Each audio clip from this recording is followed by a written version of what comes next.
body, portion of my upper body, my neck, and my head is up against the refrigerator because it was a small kitchen. And I'm looking around like, what the hell just happened? I'm starting to freak out because, I'm thinking somebody was behind me and just, maybe it was Jeff, I don't know. I recall that was probably my first assumption. That was Jeff behind me, snuck in the house somehow and threw me to the ground. Why he would do that, I don't know. But the fact that nobody was in that kitchen with me, nobody was in the house with me. I was home alone. I think I was probably 18 years old at the time because I had just graduated from high school and I was attending San Francisco State. And so it was in the morning, everybody was gone already. And I was lying in bed and I was attempting to get up from bed and I couldn't move. Like I literally felt like I was being kind of pinned down by my shoulders. And I could move my legs, but I could not move my shoulders to sit up. That was quite scary. So then I laid there and I was just looking up at the ceiling and it was almost like I felt like paralyzed with my upper body. And then I waited a few minutes. Of course, my heart was racing. And then after a few minutes, I was able to get up. And I never really associated that with maybe, if it's some type of an entity or something that's in that house. But not until years later, where I was discussing the house with my brother, and he had experienced a very similar experience. People, really, poor people, they have nothing to eat, they have something. Hi, my name is Sylvia, and I used to live at 32 Chandler Street back in the 80s. I was a single mom with 4 kids. I had 3 daughters and a son. We lived there 10 years. It wasn't until after we moved out that we all started talking about the house, how we all experienced some kind of paranormal there. When I would wash clothes, the kids would be upstairs and I would go down to the garage basement by myself. You always felt like someone was watching you. It was extremely cold. The lights flickered on me. My washer and dryer were against the wall, so my back was always towards the door, but you always felt like somebody was right next to you. I did have the priest from St. Paul's Church come and bless our house because I always felt coldness in that house. I used to have cockatiels. I used to raise cockatiels, and they were hand-tamed, and I would leave them out of their cage. And one night we were all asleep, and you could hear my bird with a funny cry. It was a cry that I didn't even know it was my bird crying. And we all got up, and the bird was against the front door with a black cat walking towards it. And I picked up my bird right away, and I tried to scare the cat, and the cat wouldn't go. Cats normally get scared when you tell them shoo or get out of here or whatever, but this cat would not leave. And the weirdest thing is that the doors and the windows were closed, so I never knew how this cat got into the house. Remember now, I had a friend that came and she stayed overnight, and she slept in the front room on the couch, and she told me she couldn't sleep because the front room was icy cold. It was really, really cold. And she told me she felt like an old lady was in the front room with her. This one I do remember. I was in high school. I was a senior in high school, and my mom and my now stepdad were out shopping. My younger brother was out playing somewhere, and I don't know where my sisters were, but I was home alone. And I had gone to get some Rocky Road ice cream from the freezer. And I brought it over to the dining room area, which, it's a very small house, so it's not that far of a walk from the kitchen to the dining area. And we at the time had this rocking chair that was in the dining room. and it was like a wicker type rocking chair. And so as I'm scooping out my ice cream, I see a shadow of a woman who appeared to be in like a dress that I think women of like the 50s wear. And I see this through the right side of my peripheral, and I obviously stop what I'm doing, and she just kind of gets up from the walking chair and starts to walk over towards the living room area. And I, again, stop what I'm doing.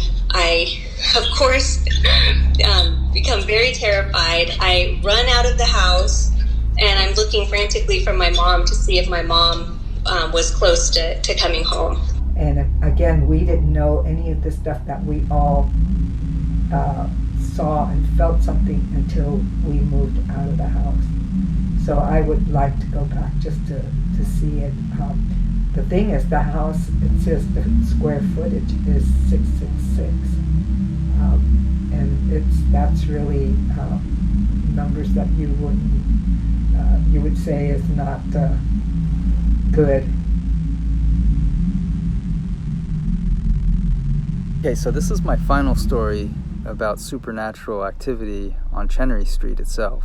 This is right outside of 32 Chenery, about maybe 3 houses up the block.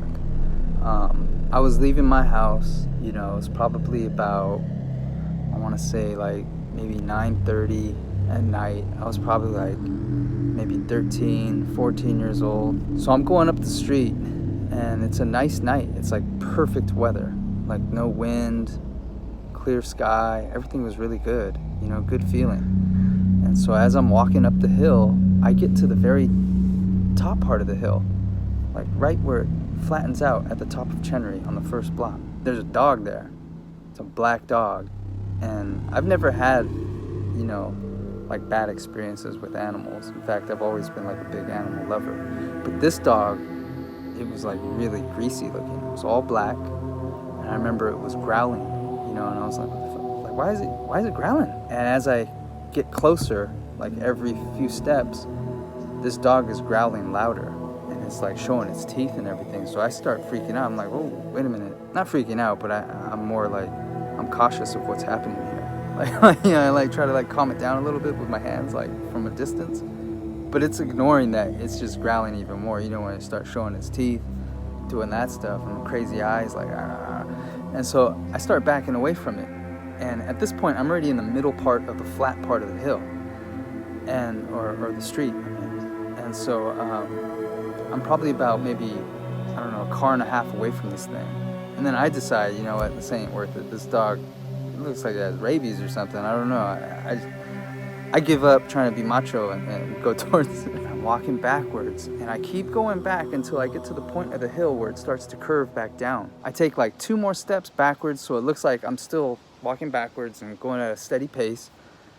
I turn around and I run like as fast as I can straight down the hill, like as fast as I can. And I swear to God, that dog, or whatever it was, chased me.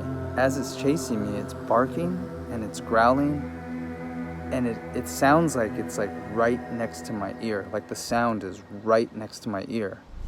It ain't next to my head though. It's behind me. I could feel that dog nipping and biting at the tip of my jacket and my backpack. Just like I could feel the grazes, but I'm running as fast as I can. I like give it a split second thought that, you know what, best thing I could do is try to turn around, get it by the throat, something, just try to like hurt the dog before it really tears me up, right? And I jump about maybe like, as I'm booking down the hill, I jump, and I probably jump about like 6 feet or something ahead. And as I'm jumping, I'm turning my body around to face the dog. So I make this turn, and as soon as I land, it's gone. The dog ain't even there. It's like the sound is gone, everything is just gone, like in an instant. And I kid you not, there's mist all over the street.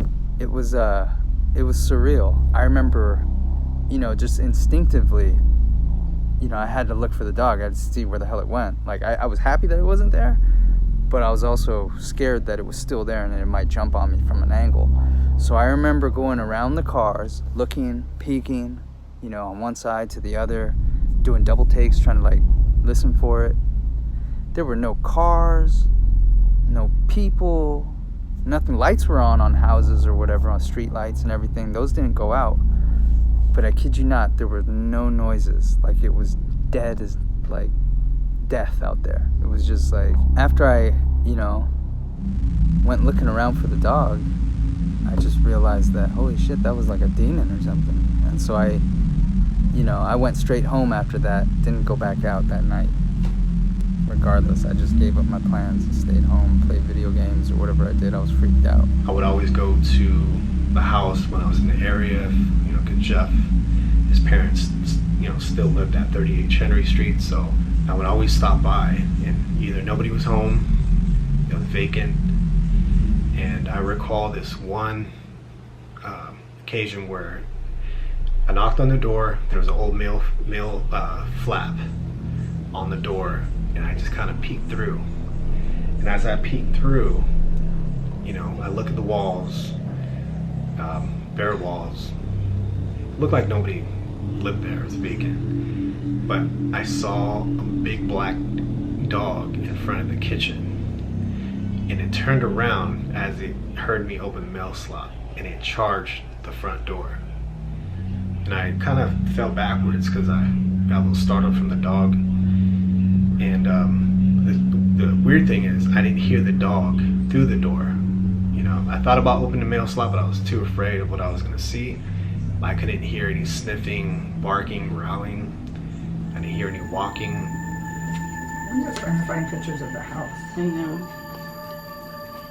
Let's see. This was Charles Street. This is Charles Street. Wait, these are some of Chenery right here.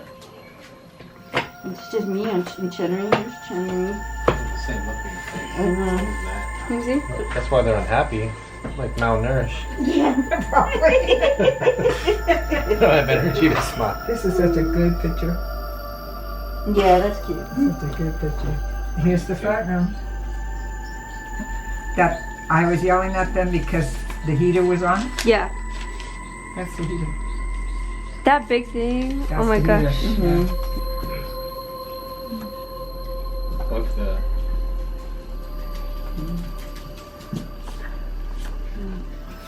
Wow. See the two bedrooms? This was a bedroom and a bedroom over here. Oh no, that Yeah. was just the front room and China. Was this Chenery Street? Yeah, this was Chenery. Like joiners. This was what? The front room and the door to the kitchen with the dining room. Off of that My kitchen is dirty, TV, that's before the TVs were like this, YouTube. and It flew off of there. it flew off. I had a candy dish up there. So do like stupid And it things flew like off of go there. behind. Well, we need, if we're going to go up somebody's house tomorrow, we need to have pictures with us. To So say- it's not like yeah, we where could did say, some random I person. can show you pictures of your dining room, and here's one right here. Just bring that whole book.